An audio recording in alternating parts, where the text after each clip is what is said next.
Hey everyone, this is What If Fan bringing you another part of What If copy system in Naruto. You can find the fanfic title and the original author's name in the description below. Please make sure to support the creator.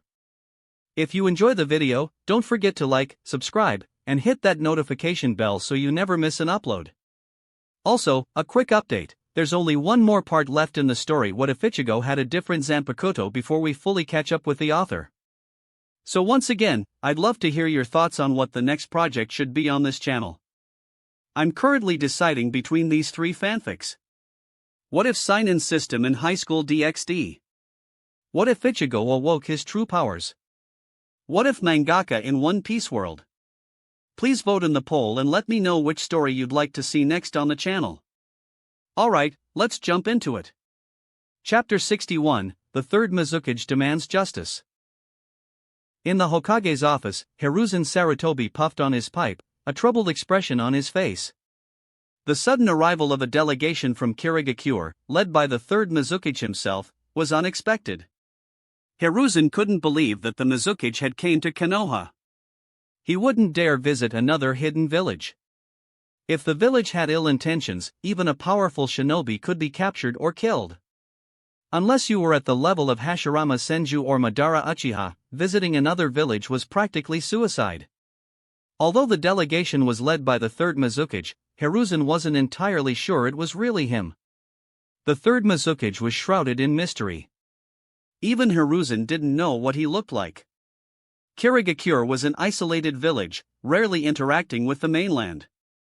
And the third Mizukage was a reclusive leader. It wasn't surprising that Hiruzen didn't know him.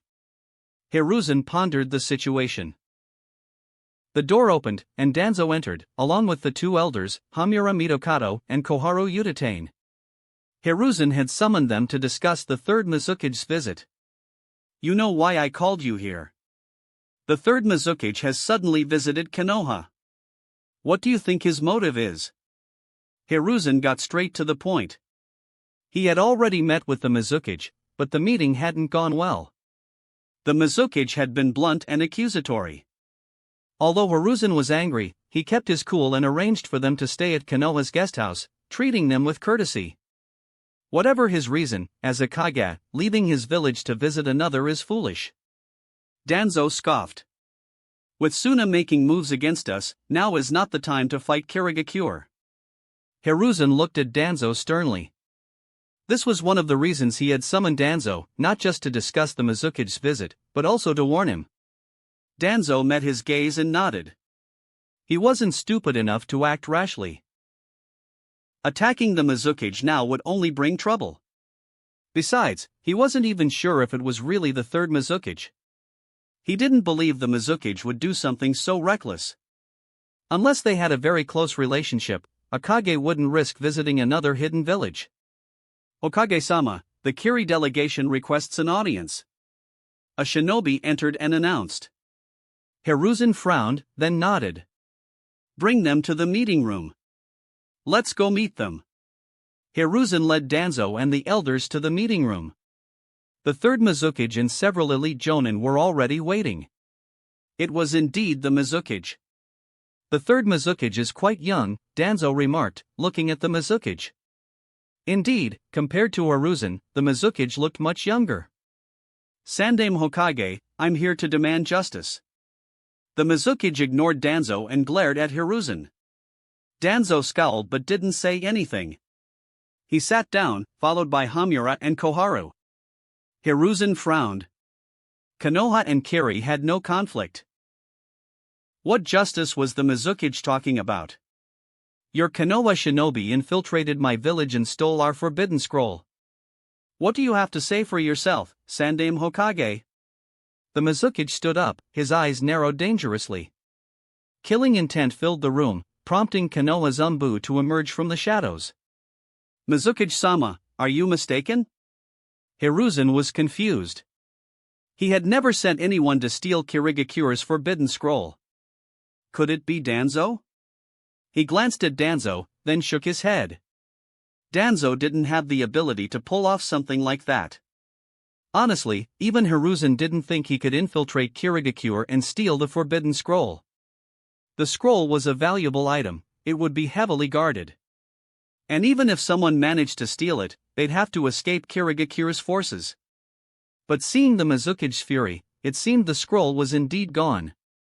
Humph, can't even protect your own village's forbidden scroll.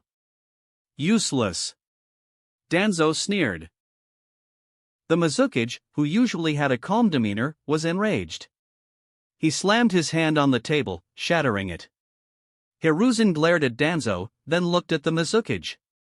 Mizukige-sama, how do you know it was a Konoha shinobi? The Sharingan. The Mangekyo Sharingan. You can't fake that.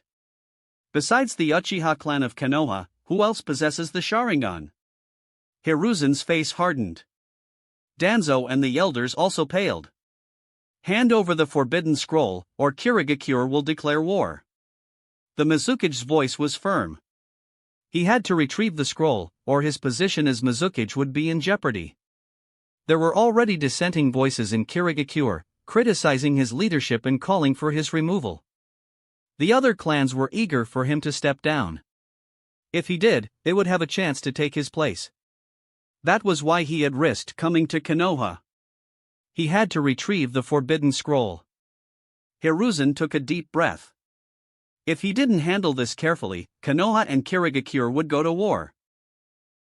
And if that happened, Suna, who was already making moves, would definitely take advantage of the situation. Iwa, who had a grudge against Konoha, and Kumogakure, with their ambitions, might also join in. It could escalate into a four-village alliance against Konoha. Konoha was strong, but even they couldn't withstand an attack from four other hidden villages. The stakes were high. He had to appease the Mizukige. Hiruzen looked at Danzo, then said, Mizukige-sama, I won't lie to you. It's been a long time since the Uchiha clan has produced a Mangekyo Sharingan user. But recently, one did awaken the Mangekyo Sharingan. However, he is now a missing nin of Konoha. Chapter 62, The Scapegoat. The third Mizukige's expression darkened. He didn't believe Hiruzen's claim that the Uchiha who stole the forbidden scroll was a missing nin. He saw it as a flimsy excuse. Do you think Kirigakure is afraid to go to war with Konoha? The Mizukige stood up and glared at Hiruzen. I know you suspect I'm lying, Mizukige, but he really is a missing nin. He defected a year ago. You can investigate if you don't believe me. Hiruzen said calmly. His name is Uchiha Ryota. Feel free to investigate. He's the only one I know of with the Mangekyo Sharingan. He's been classified as an S-rank missing nin. Hiruzen was indeed referring to Uchiha Ryota, the one Shin had seen on the mission list.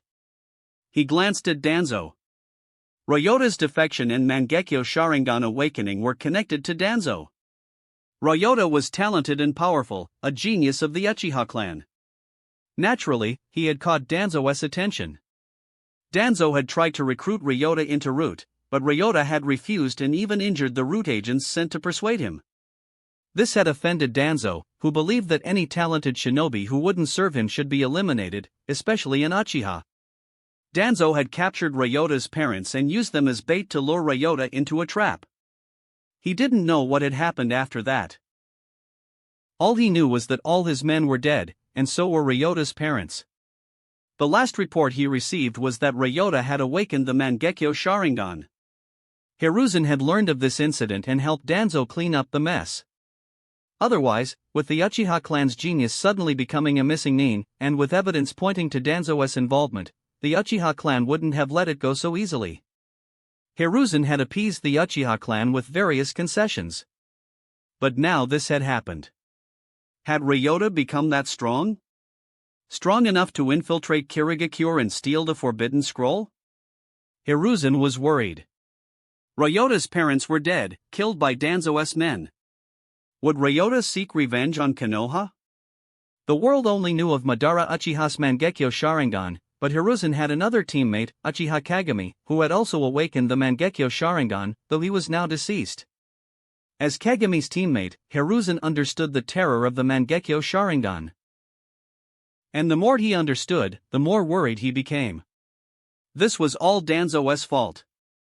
He had to stop Danzo from doing whatever he pleased, even if he claimed it was for Konoha's sake. But was it truly for Konoha's sake? Perhaps Konoha held some importance in Danzo's heart, but it definitely wasn't his top priority. Danzo was a selfish man, he only cared about himself. After a lengthy discussion, Hiruzen finally managed to appease the Mizukage. The Mizukage left, determined to declare war on Konoha if he discovered Hiruzen had lied to him. Hiruzen breathed a sigh of relief, then turned to the Anbu. Find Uchiha Ryota. We have to find him. Leave Uchiha Ryota to me. I will find him and eliminate this threat. Danzo's eyes gleamed. Hiruzen took a deep breath. Can your root handle him? You know how powerful the Mangekyo Sharingan is. To be able to infiltrate Kirigakure single-handedly and steal the Forbidden Scroll. Hiruzen didn't believe Kirigakure was that weak. He was wary of Ryota now. The Mangekyo Sharingan was the eye that could subdue even-tailed beasts. He was overestimating Ryota, though. It was Shin who had infiltrated Kirigakure, not Ryota. If Ryota had tried, he would have been killed instantly. Ryota was just a scapegoat, blamed for something he didn't do. And now he would be hunted by both Kirigakure and Konoha. Especially Kirigakure. If they found him, even the Mizukage might personally pursue him. And if Shin learned that Ryota had the Mangekyo Sharingan, he might hunt him down to copy it. Ryota's situation was tragic. He might as well change his name to Uchiha Dead Meat. Meanwhile, the true culprit was still enjoying himself in the land of water. This croquette is disgusting. Shin tossed the croquette aside. It was made with squid meat and tasted fishy. Kushina and Makoto also made faces and discarded their croquettes. How can you make croquettes with squid? Do they even know how to cook? Kushina complained. Look, they seem to be enjoying it. Maybe it's just their taste, Makoto said. Just because they didn't like this strange croquette didn't mean others didn't. The takoyaki here is good, Shin. Try it. Kushina offered Shin a takoyaki ball. It is good. And cheap too. Anything seafood related was cheap in the land of water. As an island nation, they had plenty of seafood. We've been in the land of water for days. When are we leaving? Kushina asked. She wasn't used to the land of water. It was humid, and there was always a thick fog in the mornings and evenings. And the worst part was the fishy smell that blew in from the sea when it was windy. The locals were used to it, but Kushina wasn't. The land of whirlpools was also an island nation, but it was closer to the mainland and had a different climate. Kushina wasn't used to it, and neither was Makoto. Even Shin found it a bit unpleasant. Let's leave today then, Shin said. He decided to take Kushina and Makoto to a food street in one of the towns before they left. They might not come back to the land of water again, so they might as well enjoy a feast. Chapter 63, Developing Ice Release. Returning to Konoha. Shin and his team left the land of water, but instead of returning to Konoha, they went back to the land of whirlpools. They built a small hut near the coast. Kushina and Makoto sparred on the beach, trying to gain combat experience. But it wasn't very effective. They were just sparring, they weren't using any dangerous jutsu or trying to kill each other. Shin sat by the shore, developing new jutsu. He wanted to create ice release jutsu. He had the ice release Kekkai Genkai, but he didn't know any ice release jutsu. He reviewed his knowledge of jutsu and recalled ice-based abilities from his past life. Those abilities could serve as inspiration. Perhaps he could adapt them into ninjutsu. There were many ice-based abilities, such as the Hai Hainomi from One Piece, Isdethas Taiga from Akame ga Kill, and even the ice manipulating stand, White Album, from JoJo's Bizarre Adventure. There were many powerful ice abilities, but replicating them with ninjutsu would be challenging. After much deliberation, Shin realized that adapting those abilities into jutsu wasn't something he could achieve in a short time. I'll have to create ice release jutsu based on existing jutsu. Shin sighed. He would have to put in some effort, but ice release was a powerful element, worth the effort. He used the multi-shadow clone jutsu to create 1,000 clones and set them to work, experimenting and researching ice release. Shin, are you sure you're okay? Makoto approached him, concerned. Creating 1,000 shadow clones wasn't just physically taxing, it was also mentally demanding. If he dispelled all those clones at once, the mental fatigue could be overwhelming, potentially even fatal. Don't worry, I know my limits, Shin reassured her with a smile. He wouldn't let the clones research for too long. He would maintain control, ensuring he didn't damage his mind.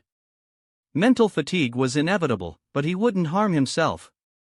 In fact, after the fatigue subsided, his mental power would increase. This was another method he had discovered for strengthening his mind. But it wasn't something most people could handle. Without immense willpower, they wouldn't be able to endure the mental strain. A week passed. They had been away from Konoha for almost half a month. Shin had developed 3 ice release jutsu. Ice Wall, Ice Spear, Ice Dragon Bullet Bomb. These were his original creations. Well, not entirely original. They were modified versions of existing jutsu. Ice Wall was based on the Water Wall jutsu. But even though it was based on an existing jutsu, the hand seals were different. It was a completely new jutsu, just like the Earth Release, Earth Wall. Ice Spear was based on Kakuzu's Earth Spear, and Ice Dragon Bullet Bomb was based on the Water Dragon Bullet jutsu. These were all at least B-rank jutsu. And this was just the beginning. Shin would continue to develop even stronger jutsu, such as an Ice Age jutsu that could freeze the sea between islands, or even a time-stop jutsu. He believed that with enough time, he could achieve anything. Let's pack up and head back to Konoha, Shin said to Kushina and Makoto. They had been away for a while. He wondered if the Sandaime Hokage would send someone to look for them. After all, they weren't ordinary ninja. They were all talented. She was eager to return. The land of whirlpools was scenic, but it was deserted and boring. And Shin had been busy developing jutsu, so he hadn't had time to play with her. Makoto had also been busy training. Kushina was bored and wanted to go home. They used water walking to travel across the sea, their chakra-coated feet gliding over the waves. Running on water in the open sea was more challenging than on a river. The waves were stronger. But it didn't stop them. Their chakra control was excellent, they could handle most waves. It took them a few days to reach Konoha.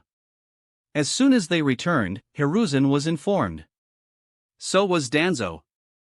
Hiruzen was relieved. He didn't want to lose these talented youngsters. Danzo, however, was furious. He had sent someone to capture Shin when they left the village. Although he had a bad feeling when he didn't hear back from his elite jonin, Shin's return still angered him. His subordinate must have failed. As for how, he had no idea. He wanted to capture Shin and his team and interrogate them, but Hiruzen was keeping a close eye on him. If he made any moves within Konoha, Hiruzen would find out. Danzo might be good at operating in the shadows, but he couldn't hide everything from Hiruzen. Shin and his team went to the mission assignment desk and completed their mission. After receiving their reward, they returned to the Senju compound. Hiruzen didn't summon them. As long as they were back, he didn't care about the details. And he wasn't surprised that they had taken so long. Missions to hunt down missing Nin could take a while. Finding the target wasn't easy. Finally home. Kushina looked around the familiar courtyard with a sense of relief. Makoto smiled. You two rest for a bit. I'll make dinner. Don't bother, Makoto. Shin stopped her before she could enter the kitchen. Seeing her confused expression, he smiled. You just got back, no need to tire yourself out. Let's eat out. I've been craving Konoha's food. I agree. Kushina chimed in. Makoto nodded and sat down. Chapter 64, The Kumo Attack. Shin, Kushina, and Makoto strolled through Konoha's bustling food street. We're finally rich. We can buy anything we want. Kushina clutched a handful of snacks, her eyes scanning the stalls for more treats. We weren't exactly poor before, but now we're loaded, Shin said. With the 10 billion ryo he had swiped from Kirigakure, they wouldn't have to worry about money for a while. Let's go get some yakiniku. Shin led Kushina and Makoto into a popular yakiniku restaurant. Shin. A familiar voice called out. Nawaki, you're living the good life, huh? Eating yakiniku? Looks like you're rolling in dough. Shin teased Nawaki. Of course. I've made a lot of money lately. I even completed a C-rank mission outside the village. Nawaki said proudly. Do missions really take that long? You were gone for over half a month. Nawaki was curious about their long absence. Yeah, some missions take time, Shin said vaguely. He couldn't tell Nawaki the truth. What he had done could make him an enemy of Kirigakure. If Kiri found out he was the one who infiltrated their village, killed their shinobi, and stole the forbidden scroll, they would demand Konoha hand him over. And knowing Hiruzen, he might actually do it. If word got out, Shin might become an enemy of not just Kiri, but Konoha as well. By the way, Nawaki, are you here alone? Shin changed the subject. Nope, I'm with some friends. They're not here yet. I came to reserve a table. Who's coming? Kushina asked. My team, and Minato's team. We're still working together.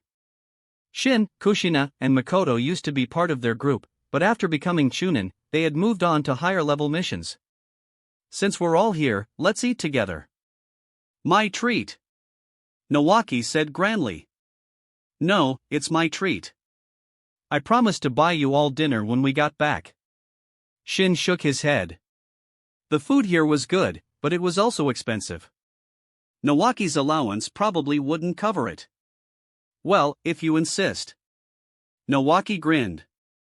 They reserved a large private room. Soon, Minato, Akiko, Sum, Hayashi, and Kai arrived. Kai's expression changed when he saw Shin, but he remained silent. Shin was surprised to see Kai there. He wasn't exactly the social type. Shin, you're back. Minato and the others greeted them with surprise. Yep, that mission was tough. Shin lied. Kushina and Makoto had been the ones who defeated the missing Nin, he hadn't even lifted a finger. I want to go on B-rank missions too, Minato said enviously. After completing a C-rank bandit extermination mission, he was eager for more challenging tasks. Actually, after this trip, I realized it's better to stay in the village. We're not taking any missions for a while. Shin said. It was the truth. He wanted to focus on developing his ice release. Training was more important than pointless missions. After dinner, Shin and his team headed back to the Senju compound with Nawaki. Akiko and Kai, however, went in a different direction. What's going on? Don't they live in the Senju compound too? Why aren't they going home? Kushina was puzzled. Didn't you know? Akiko moved out last week. Then Kai suddenly moved out too, Nawaki explained. Oh, and there's something else. Nawaki's expression turned mischievous. Akiko seems to like Minato. Shin, Kushina, and Makoto remained expressionless. They already knew. Nawaki was disappointed, then continued, Shin, you must be wondering why Kai came with us today. He has a crush on Akiko, so he tagged along. Still no reaction. Nawaki, I figured that out back in the academy. You're just realizing it now? Oh. So you knew. Nawaki was surprised. Huh? Shin suddenly stopped, his eyes fixed on a nearby alley. What's wrong? Makoto asked softly. No point hiding. Come on out, Shin said calmly. What? Nawaki looked at Shin, confused. Kushina and Makoto, however, drew their kunai, their eyes alert. I can't believe a brat like you discovered us. 3 shinobi emerged from the alley. They were tall and muscular, with dark skin and a powerful aura. You're from Kumogakure, aren't you? Shin asked. The leader of the Kumo shinobi was about to speak, but Shin's question surprised him. They really are from Kumo. Shin saw their surprised expressions and confirmed his suspicions. He had never seen shinobi with such dark skin in Konoha. Only those from the Land of Lightning had that skin tone. It was easy to tell. He hadn't been entirely sure at first, but their reaction confirmed it. Their hostility was clear. They were here for them, or rather, for the Uzumaki. In the original story, Kushina had been captured by Kumo. Even though the timeline had changed, it seemed Kumo was still targeting Kushina. Capture the 2 Uzumaki brats. Kill the other 2. Be quick. Don't attract the Umbu's attention. The Kumo leader lunged at Shin. Chapter 65, Ice Release Annihilates Kumo Shinobi. In the dim alleyway, a wall of ice, shimmering with a pale blue light, blocked the Kumo captain's grasping hand. Ice release? The captain stared at the ice wall in surprise. You're quite knowledgeable, Shin said with a smirk, his eyes fixed on the 3 Kumo shinobi like a predator sizing up its prey. I'll shatter this ice wall. The captain channeled chakra into his fist and punched the ice wall. His attack resembled Tsunade's monstrous strength, but it was weaker. His fist struck the wall, causing barely a tremor. Weak. Shin muttered. He wasn't trying to be insulting, he genuinely thought the captain was weak. Enraged, the captain called out to his comrades, and they unleashed a triple lightning release attack. Electricity crackled as they channeled lightning through their hands, using the earth as a conduit to attack Shin.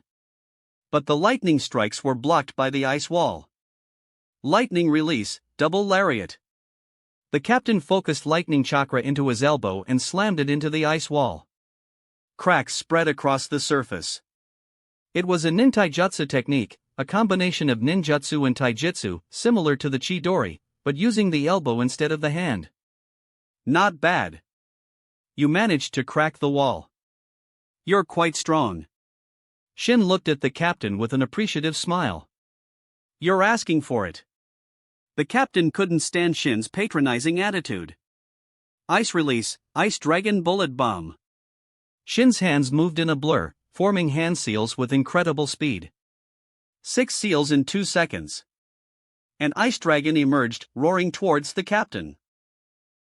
It slammed into him, sending him flying, then continued its trajectory towards another Kumo shinobi. The ice dragon opened its jaws and swallowed the shinobi whole, freezing him solid. Crack! The ice dragon shattered, and the frozen shinobi within crumbled into a pile of ice shards. One left. Ice release, Ice Spear. Several ice spears materialized before Shin, then shot towards the last Kumo shinobi, piercing his heart and limbs. Is that one dead too? Kushina pointed at the captain, who had been sent flying by the ice dragon. Not yet, but he's as good as dead. An ordinary shinobi would have been killed by the impact, but this was a Kumo jonin, a master of nintaijutsu. His body was more durable, so he was still clinging to life. But he was barely alive. His bones were broken, his internal organs ruptured. He was better off dead. What happened? Nawaki stammered, finally snapping out of his shock. He stared at the scene in horror. The shinobi who had been swallowed and frozen by the ice dragon, it was too much for him. He had seen blood before, but nothing this gruesome. As you can see, they were Kumo shinobi. They attacked us, and we retaliated. Why are you so shocked, Nawaki? Don't you have any guts? Shin shook his head at Nawaki. Nawaki was bewildered. Shin, Kushina, and Makoto seemed unfazed. Was he really that weak-minded? Kushina and Makoto had witnessed far more gruesome scenes. They were somewhat desensitized to violence. Let's wait for the Umbu, Shin said, sitting down. The commotion wasn't huge, but it wasn't small either.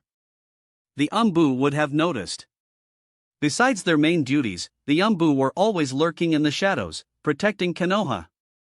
Unless it was in a remote training ground or the forest, any significant disturbance would attract their attention. This was practically the center of the village. Attacking here was foolish. Shin frowned. They had just returned to Konoha, and these Kumo shinobi had attacked them. It was strange. Shin, what are you thinking?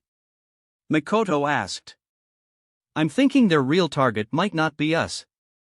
This wasn't a good place for an attack. It was too close to the Hokage Tower, and the security was tight. Attacking here would attract attention. Or perhaps that was their goal. To distract Konoha's forces while their accomplices carried out their true objective. If Shin's guess was correct, their real targets were Kai and Akiko. He was right. That was their plan. Sacrifice 3 of their own to distract Konoha while the others captured their targets. Shin and his team hadn't been part of the original plan. When they formulated their plan, Shin and his team weren't even in Konoha. They had intended to attack Nawaki to draw attention. Nawaki was the grandson of Hashirama Senju. He was a potential threat, so they wanted to eliminate him. And even if they couldn't kill him, they could use him as a distraction while their accomplices captured Akiko and Kai. The 3 Kumo shinobi had been surprised to see Shin in Kushina. They had done their research before infiltrating Konoha. They knew Shin and Kushina weren't in the village. Their targets were Akiko and Kai. But seeing Shin and Kushina, they decided to capture them as well. Then, they became test subjects for Shin's new ice release jutsu. Nawaki had been lucky. If Shin and his team had returned a day later, he might be dead. Of course, he didn't know how close he had come to death. Shin, you think their real goal was to kidnap Akiko and Kai? Kushina and Makoto were surprised by Shin's theory. It's just a guess. I'm not sure. But he was at least 80% sure. Should we go save them? Nawaki asked. How? If Shin's right, it's too late. They must have already made their move. I hope Akiko's okay, Kushina said. She didn't care about Kai, but she still hoped Akiko was safe. Shin also hoped Akiko was fine. The 9 tails hadn't been transferred yet. If something happened to Akiko, he and Kushina would be in trouble. Minato had left with them. Hopefully, he was strong enough to protect them. Chapter 66, Hiruzen wants to introduce his niece. It didn't take long for the Umbu to arrive. They examined the bodies of the 3 Kumo shinobi. Shin couldn't see their expressions behind their masks. What happened here? One of the Umbu questioned them. The others continued to inspect the bodies. We were attacked by Kumo shinobi. We killed them in self-defense. Oh, and they said their accomplices were going after Akiko and Kai. Shin reported. What? You, take them to the Hokage's office. The rest of you, with me. The Umbu squad leader immediately left with 3 other Umbu. Akiko was under the Sandaime Hokage's protection, she couldn't be harmed. He didn't have time to verify Shin's claims. If something happened to Akiko, it would be too late. You 3, follow me to the Hokage's office. You need to report this to the Sandaime Hokage. The remaining Umbu said to Shin and his team. Shin shrugged and followed the Umbu, Kushina and Makoto trailing behind him.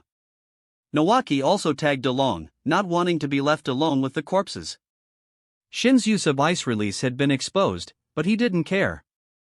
If he had wanted to keep it a secret, he wouldn't have used it against the Kumo shinobi. Ice release wasn't his trump card, not yet anyway. They arrived at the Hokage's office, and the Umbu agent reported the incident to Hiruzen. Hiruzen immediately dispatched several Umbu squads to retrieve Akiko. He then turned his attention to Shin and the others. Shin, Nawaki, Kushina, Makoto, are you all alright? Hiruzen asked with concern. Thank you for your concern, Sandaime-sama. We're not injured. Shin looked at Hiruzen, knowing the Hokage was about to get down to business. As expected, Hiruzen asked, Shin, those ice jutsu you used earlier. What was that? It's my Kekkei Genkai, Shin replied truthfully. Hiruzen was taken aback. Wasn't the Uzumaki clan's Kekkei Genkai the sage body? Had Shin developed a new Kekkei Genkai? Besides Kekkai Genkai like the Sage Body, Sharingan, and Byakugan, it was possible to develop new elemental Kekkai Genkai.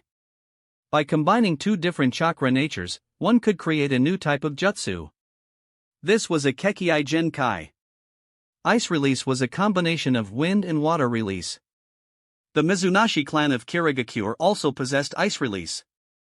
And once a Kekkai Genkai was successfully developed, it could be passed down to future generations. OC Clan of Ice Release. You developed it yourself? Hiruzen asked.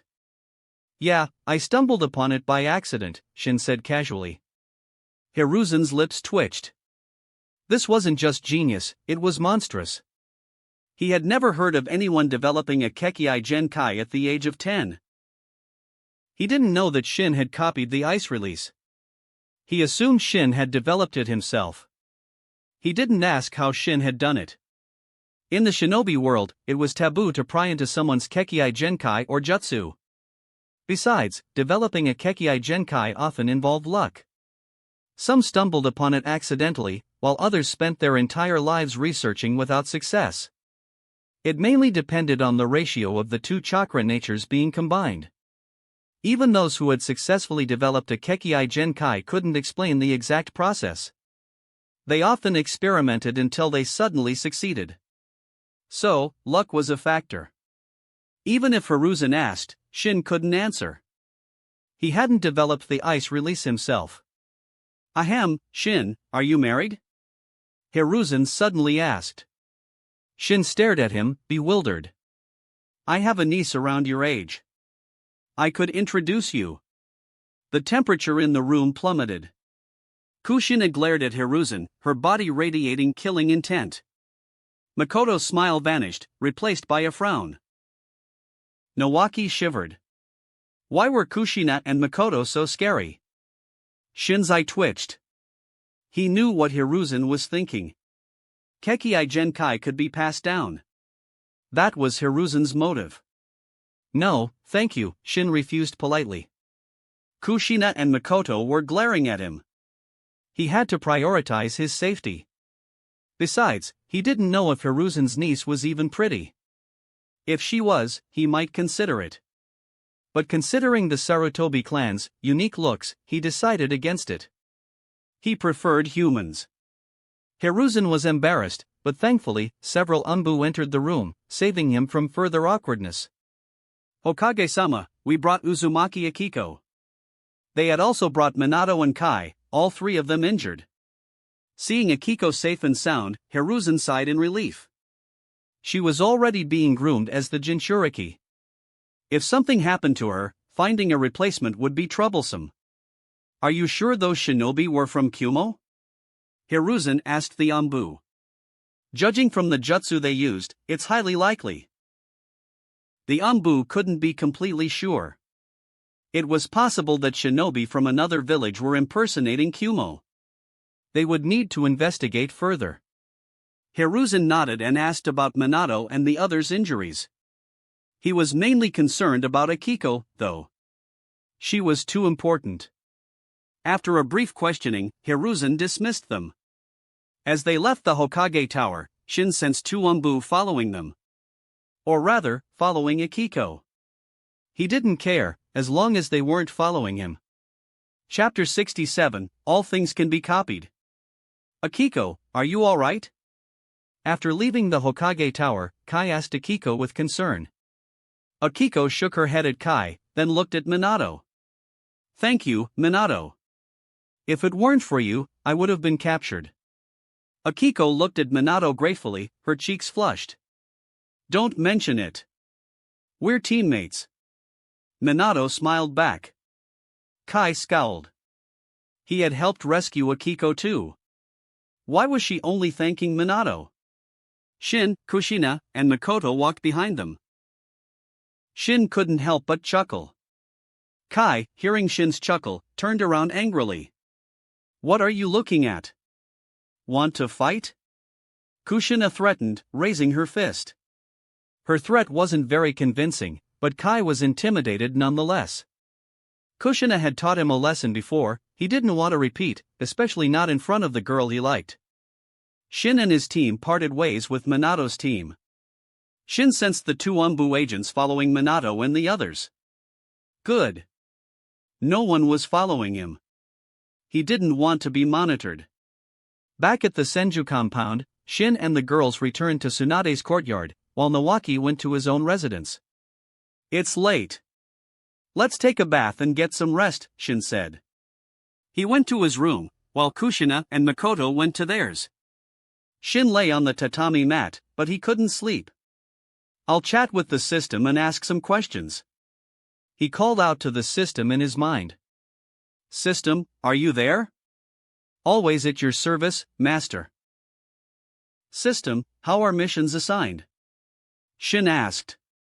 When he infiltrated Kirigakure and stole the Forbidden Scroll, he had expected the system to issue a mission, but nothing happened. System missions are random. The difficulty and rewards are also random. Shin was disappointed. He preferred patterns to randomness. System, can replication cards copy anything? Only divine replication cards can copy anything. Common and advanced cards have limitations. Can you copy a person? Yes. The required card level depends on the person's strength. Kage level or above requires a divine replication card. With a divine card, even a world can be copied. All things can be copied. Shin was surprised. The difference between advanced and divine cards was vast. What level of card would I need to copy myself? Shin asked curiously. Due to your perfect sage body, you would require a divine replication card. Shin nodded. He was just curious, he wouldn't actually copy himself. Everyone wanted to be unique. System, I think there should be more card levels. He felt the gap between advanced and divine cards was too large. You can anticipate a system upgrade, master. After the upgrade, there might be new card levels between advanced and divine. So the system can be upgraded? When will that happen? I do not know, master. Shin sighed. The system was powerful, but it lacked replication cards. He currently had 2 cards left, one common and one advanced. He couldn't use the advanced card carelessly. He planned to use the common card to copy either ocular power or physical abilities. As he chatted with the system, he drifted off to sleep. The next morning, after refining chakra for a while, he heard a knock on his door. Shin, why are you so lazy today? Kushina entered, and Shin stopped his chakra refining. Unlike martial arts training, chakra refining couldn't be disrupted. Kushina, why did you barge in like that? What if I wasn't dressed? Shin said, exasperated. So what? I've seen it all before. Kushina blushed slightly, then shrugged. She had indeed seen everything when they were younger. But that was then. Now, even though they weren't that old, they were practically adults by shinobi standards. I haven't been to your room in a while. Kushina pounced on Shin, tackling him to the tatami mat. Knock knock. What are you two doing? Makoto stood at the door, knocking gently. Kushina jumped up, flustered, as if she had been caught doing something wrong. Then she realized she hadn't done anything wrong. If you don't come out for breakfast soon, it'll get cold, Makoto said calmly. Shin didn't sense anything unusual in her tone, but Kushina felt a hint of danger. They went out for breakfast. Afterwards, Shin went to the small training ground in the courtyard. He continued to experiment with ice release. It had so much potential, as did every element, as long as the user could realize it. Developing jutsu wasn't easy. Only geniuses could do it, and the process was tedious. But Shin could handle the tedium. Taijutsu training was even more monotonous and tiring, yet he had persevered for years. Kushina and Makoto were also training diligently. They wanted to be able to help Shin. During the Kirigakure incident, they had been helpless, forced to wait anxiously for Shin's return. They would rather face danger with him than worry about him. They were currently sparring. Makoto, you're attacking so fiercely. Kushina dodged a sudden fireball jutsu and pouted. You're not holding back either. I won't go easy on you. I'm always serious in a fight. Makoto smiled. She recalled the scene she had witnessed that morning, of Kushina pouncing on Shin, and her attacks intensified. Chapter 68, The Ninetales Jinchuriki Transfer. Makoto, you lost again. Kushina looked at the exhausted Makoto. Kushina had won their spar. Makoto was no match for her. Unless Makoto awakened the Mangekyo Sharingan, she would always be at a disadvantage against Kushina in Taijutsu. But Makoto's Sharingan was only at the Tsutomu stage. The Mangekyo Sharingan was still a distant goal. I lost again. Makoto sighed. She had never won against Kushina, even in a spar. It was frustrating. You're already very strong, Makoto. Your strength is around Tokubetsu Jonin level. In a year or two, you'll reach Jonin level. Shin comforted her. Jonin was a level many shinobi could never reach. Makoto was already a genius. Of course, this was also due to her hard work and Shin's guidance. Talent alone wasn't enough. 2 months passed. During this time, Shin and his team didn't go on any missions. Shin focused on developing jutsu.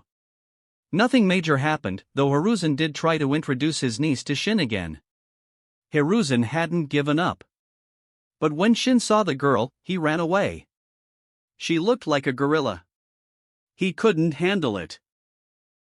Kushina and Makoto chased her away before Shin could even say anything. Something feels off in the village today. Shin, Kushina, and Makoto were strolling through the village. They needed a break from training. But as they walked through the streets, Shin noticed something was amiss. Many shinobi were hidden in the shadows. The entire village seemed to be on high alert. What's wrong? Kushina asked, confused. Can't you sense it? There are shinobi hidden everywhere. Something big is about to happen. Shin had a bad feeling. But what could be considered a big deal? A Kage-level invasion? No one below Sanin level would dare invade Konoha. They'd be crushed. Konoha might not be at its peak, but it was still several times stronger than it would be at the start of the main storyline. It must be the Ninetales. Shin's eyes narrowed. The only thing that could warrant such a high level of security was the strongest of the tailed beasts, the Kyuubi. Perhaps the Jinchuriki transfer ceremony was about to begin. Shin didn't tell Kushina and Makoto. There was no point in them knowing. After a relaxing stroll through the village, they returned home in the evening. They had bought many high-quality ingredients. Makoto had been experimenting with cooking lately. They were going to have a feast. In a hidden area behind the Hokage rock, Hiruzen stood with a solemn expression. He wasn't wearing his Hokage robes. He was dressed in battle attire. The Hokage robes were a symbol, not practical for combat. He didn't expect a fight, but it was better to be prepared. Besides Hiruzen, there were also Umbu and Elite Jonin. Konoha's strongest forces were gathered here. Shin had guessed correctly. The Ninetales transfer was about to take place. They were going to seal the Kyuubi into a Kiko. Mito-sama, are you sure we should do this now? You can still hold on for a while longer. Hiruzen said to Uzumaki Mito. Mito opened her eyes and shook her head. We have to complete the transfer while I can still suppress the Kyuubi. Otherwise, it will be a disaster. Hiruzen remained silent. He hadn't witnessed the Ninetales' power himself, but he had heard stories. The Ninetales was the strongest of the tailed beasts, its power surpassing that of the other 8 combined. If Hashirama Senju were still alive, they wouldn't need to be so cautious. To Hashirama, the Kyuubi was practically a pet. He had treated the tailed beasts as pets, while Madara Uchiha had seen them as beasts. To them, the tailed beasts were nothing special. But to other shinobi, the Ninetales was a terrifying monster. Akiko, are you ready? Mito asked seriously. Akiko clenched her fists and nodded. She couldn't deny she was nervous. Akiko, the QB isn't inherently evil. I hope you can guide it to the right path, Mito said. I will, Mito-sama. Good. Let's begin. Mito didn't hesitate any longer. She formed hand seals and released the seal on her body. Crimson chakra seeped out, and a malevolent aura filled the air. Hiruzen's expression turned grim. Sealing team, prepare, he shouted. The Nine-Tails chakra, even a small amount, was overwhelming. The four symbols seal was released, and the QB emerged, its massive form towering over the prepared Jonin. Roar! The Nine-Tails roared, its voice and chakra shaking the entire village. Even Hiruzen felt suffocated. What a monster! Shin, eating dinner at home, sensed the QB's chakra and looked towards the mountain. What's that? Kushina and Makoto asked, confused. The chakra was so immense that even they could sense it. Most shinobi in Konoha could. It seems my guess was right. It's none of our business. Let's eat. This cola chicken is delicious. Shin held up a chicken wing, unconcerned about the Nine-Tails transfer. Kushina and Makoto, although curious, continued eating. While they enjoyed their dinner, Hiruzen was panicking. The QB was more ferocious than he had imagined. The sealing team couldn't contain it. The QB lunged at the Konoha shinobi, its fangs bared. It hated them with a passion. It had been living a carefree life, then Hashirama had captured it and sealed it away. Its resentment was immense. Adamantine sealing chains. Several chakra chains erupted from Mito's back, binding the QB and restricting its movements. The Uzumaki clan had incredible life force. Ordinary Jinchuriki died the moment the tailed beast was extracted, but Mito was different. Her life force could sustain her for a while longer. Chapter 69, The Second Shinobi World War begins. The mountain-sized Nine-Tails was firmly bound by the adamantine sealing chains, unable to move. Uzumaki Mito, I'll kill you. The QB roared in fury. Sealed within Mito for decades, it naturally harbored immense hatred towards its container. Mito ignored the QB's threats, focusing all her energy on suppressing the beast. Sealing team, now's your chance. Use the sealing jutsu. Hiruzen yelled. They had to seize this opportunity. If the QB broke free, even Hiruzen wouldn't be able to stop it. Hiruzen was a Kage-level shinobi at his peak, one of the strongest in the world, but he was no match for the Nine-Tails. He had mastered ordinary jutsu, but against a tailed beast, those jutsu were ineffective. Unless he used the dead demon consuming seal, but that was a suicidal jutsu. Would he risk his life? Hurry! Don't let the QB use Baijidama, tailed beast ball. Mito yelled to Hiruzen. She was losing control. Extracting a tailed beast drained the host's life force. And Mito was already nearing the end of her lifespan. She couldn't hold on much longer. If they didn't seal the QB now, while she was still alive, Konoha would face a catastrophe. The sealing team didn't disappoint. They worked together to seal the QB into Akiko. For symbol seal. Mito, her life fading, used the last of her strength to apply the four symbols seal, leaving a mark resembling the Uzumaki clan symbol on Akiko's stomach. Akiko had fainted, but her steady breathing indicated she was fine. Mito closed her eyes. After applying the seal, she breathed her last. Hiruzen sighed, then ordered the Yambu to take Akiko back to the village and protect her. Now a Jinchuriki, Akiko could no longer leave the village for missions. Unless it was absolutely necessary, Hiruzen wouldn't allow her to leave. She was now Konoha's weapon. 3 days later, Konoha held a funeral for Mito. The entire village attended. Tsunade, who had been deployed to the border, returned for the funeral. Tsunade's not taking this well, is she? Shin watched Tsunade, who had been silent since returning from the funeral. He wanted to comfort her, but he didn't know what to say. He wasn't good at comforting people. I knew this day would come, but it still hurts. Tsunade slumped over the table, her emotions a mix of grief and anger. The Ninetales transfer, such a major event involving her grandmother, and they hadn't even informed her. She didn't even get to say goodbye. Shin looked at Tsunade, unsure how to help.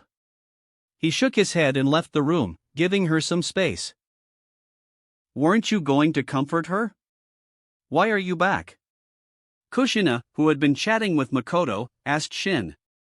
I'm not good at that kind of thing, Shin said with a helpless shrug. 2 days passed.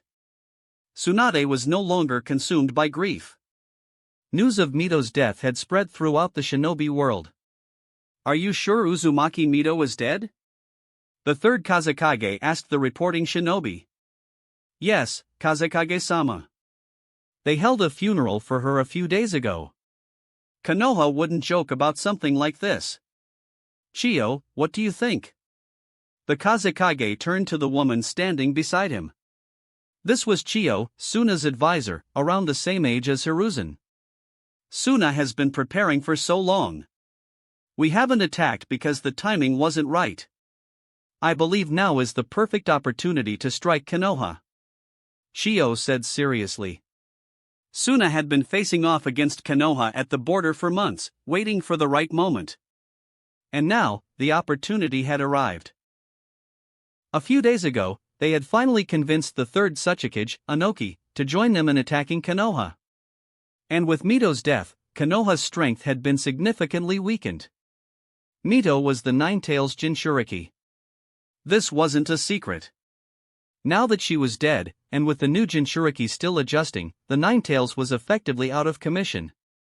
It was like their nuclear weapon had been temporarily deactivated. This was their chance. By the way, have we reached an agreement with Amigakure? Chiyo asked. No. Hanzo refuses to cooperate. He wants to forbid us from entering the Land of Rain. The Kazekage was furious. Hanzo might be strong, but that didn't give him the right to disrespect Suna. If Hanzo refuses to cooperate, then we'll ignore him. I don't believe that little Amigakure would dare oppose Suna. Chiyo's eyes flashed with determination. She wasn't the frail old woman she would become in the future. Then I'll leave this to you, Chiyo. The Kazekage said. He wouldn't be leading the forces from the front lines. As a Kage, he wouldn't participate in battle unless it was absolutely necessary. Chiyo nodded. After the Kazekage returned to the village, she and her brother, Ebizo, led the Suna forces across the border into the Land of Rain. They had already agreed with Anoki to attack the Land of Fire from the Land of Rain. The Land of Rain would become the battleground for the three great nations. As for Amigakure's opinion? They had no say in the matter. The weak were always at the mercy of the strong. After months of stalemate, the Second Shinobi World War finally began, initiated by Suna. Chiyo sent a team of elite jonin to launch a surprise attack on the Konoha forces stationed at the border. Caught off guard, Konoha suffered heavy losses. Then the main Suna force arrived, led by Chiyo herself. Konoha was forced to retreat. After months of stalemate, the Konoha shinobi had grown complacent. That was why they were so easily defeated in the surprise attack. Suna occupied Konoha's former base and seized a large amount of supplies. They had gained a significant advantage. Chapter 70, You might hate it, but I like it. Hiruzen slammed his fist on the desk in fury. The news of the Suna attack had reached Konoha. The bastards! Mito's funeral had just ended, and they were already making their move. The Suna attack had resulted in over 100 Konoha shinobi dead and 300 injured. Many of the injured were poisoned. If they didn't receive treatment soon, the death toll would rise sharply. 300 was a significant number. A small hidden village might not even have that many shinobi. Inform Tsunade. Tell her to head to the front lines. Hiruzen ordered an Umbu agent. According to the reports, Chiyo's poison was potent. The medics on the front lines could only slow its effects, not cure it. Tsunade was Konoha's best medic. She was the only one who could handle this. Yes, Hokage-sama. An Umbu agent hidden in the shadows vanished to relay the message. Knock knock knock. Come in. A white-haired Umbu with a sword strapped to his back entered and bowed. Sakumo, you are relieved of your duties as Umbu commander. I have a more important mission for you, Hiruzen said gravely. Sakumo Hatake was Kakashi's father. Besides Hiruzen, he was the strongest in Konoha. He wasn't much older than Hiruzen's 3 disciples, but he was far stronger, already at Kage level. A true genius. Your orders, Hokage-sama. Sakumo had no objections to being removed from his position. He would obey the Hokage's commands. I'm sending you to the battlefield to replace Orochimaru as the commander, Hiruzen said. Orochimaru was currently the commander, but he was still too young and inexperienced for such a responsibility. Sakumo nodded, accepting the mission without hesitation.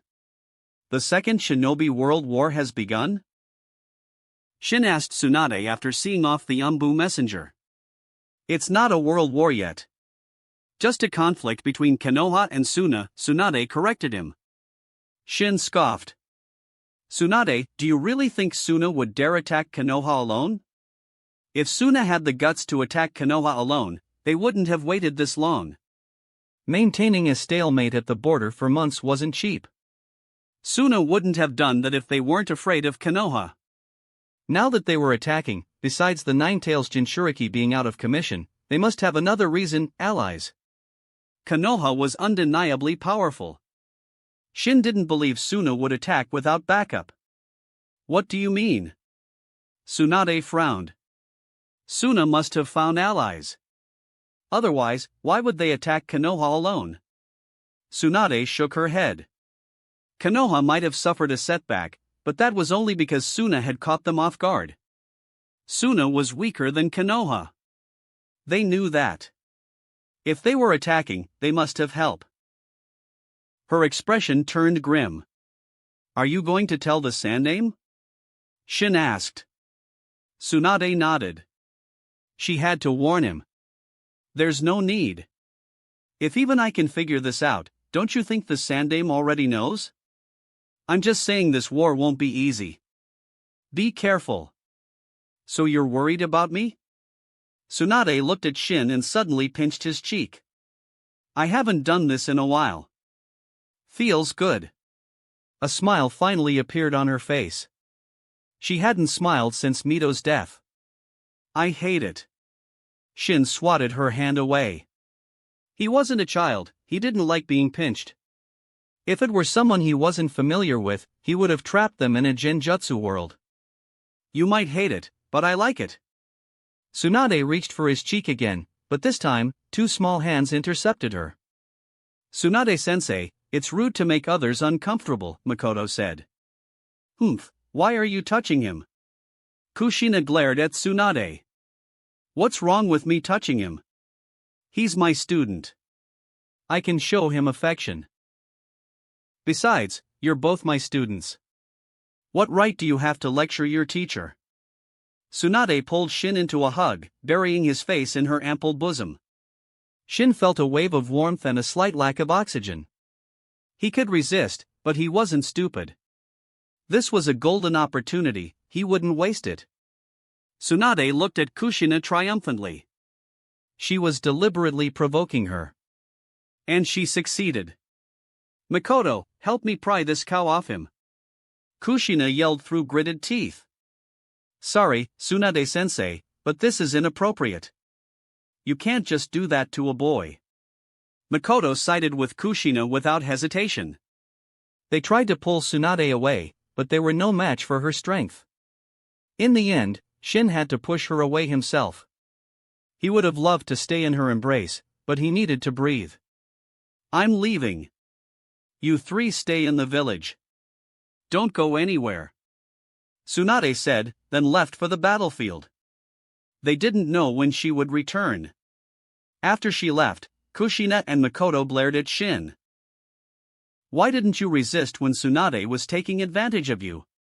Kushina demanded. Shin was confused. Wasn't he the one taking advantage? Ahem, I couldn't resist her strength. Believe me. Shin said weakly. Kushina and Makoto rolled their eyes. They didn't believe him for a second. He had probably enjoyed it. That wraps up this part of What If Copy System in Naruto. Thanks so much for listening. As always, new parts drop every 4 days, so be sure to stay tuned. Just a quick reminder, there's only one more part left in the story, What If Ichigo Had a Different Zanpakuto, before we catch up with the author. So once again, I'd love to hear your thoughts on what the next project should be here on the channel. I'm currently considering these 3 fanfics. What if sign-in system in High School DxD? What if Ichigo awoke his true powers? What if Mangaka in One Piece world? Let me know which one you'd like to see next by voting in the poll.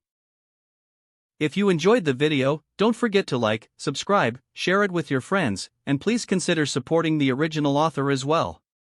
See you in the next one.